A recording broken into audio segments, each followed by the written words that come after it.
Jones Jaguars. This is Miss Belle and Charlotte, and we're going to read you a book today that Charlotte is really excited about. It is called There Might Be Lobsters. Can you show them what it looks like?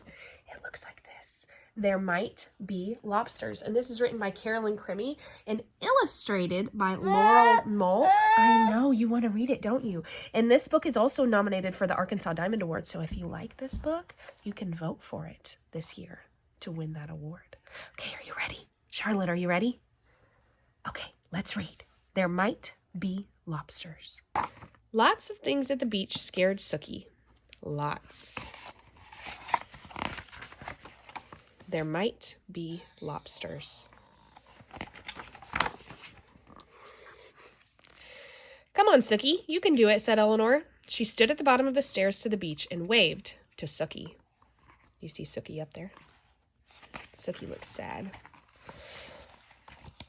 But Sookie was just a small dog, and the stairs were big and sandy, and she hadn't had lunch yet, and her foot hurt a little, and she might get a shell stuck up her nose, and she might tumble down on her head, and then she'd need stitches. And besides, there might be lobsters. Yeah, there's Sookie. So Sookie sat at the top of the stairs with Chunkamunka by her side. Oh, did we see Chunkamunka? Let's find Chunkamunka. Where's Chunkamunka? Here's Sookie. You think that's Chunkamunka? I bet it is. Oh, all right, said Eleanor. She picked them both up with a tisk and a huff and carried them down the stairs. Come on, Sookie, you can do it, said Eleanor. She tossed a beach ball Sookie's way. But Sookie was just a small dog, and the beach ball was big and beachy, and it might hit her nose, and then it would pop, and it might be too loud, or it might knock her down, and she might never get up again, and she might have to live on the beach forever and eat seaweed to survive, and besides, beach balls attract lobsters. So Sookie sat far away from the beach ball with Chunkamunka by her side. Oh, Yeah, she looks sad, doesn't she? That puppy. Oh, Sookie. Eleanor swooped that pup up with a tisk and a huff and cradled her in her arms. Come on, Sookie, you can do it. Eleanor stood at the water's edge and splashed a little splash at Sookie. But Sookie was just a small dog, and those waves were big, and they were whooshy, and they were salty, and they were too wet, and they might toss her out into the middle of the sea, and she might float all the way to Tasmania or even Florida, and she might be swallowed by a whale, and she wasn't wearing a bathing suit.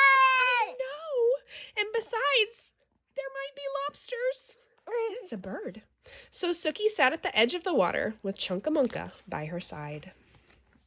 Oh, Sookie, said Eleanor. She shook her head and dove into the waves. Sookie sat and watched beach balls bouncing, and big boys running, and umbrellas flapping, and lifeguards blowing loud whistles, and waves splish-splashing with Chunkamunka. Floating out to sea! Sookie barked for Chunkamunka to come back. Chunkamunka started to sink. Oh no!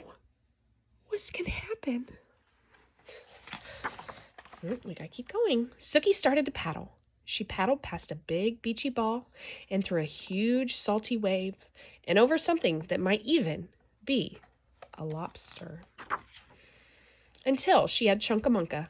He was safe. Sookie had saved him. She felt braver than the bravest dog, because even though she was very small, Chunkamunka was smaller. Oh, Sookie, I knew you could do it, said Eleanor. She picked them both up with a yay and a hooray and swung them very gently through the air. Sookie sat in the sandy sand with the wavy waves and watched for lobsters with Chunkamunka by her side. And they didn't see one all day. The end. Do you like that book, Charlotte?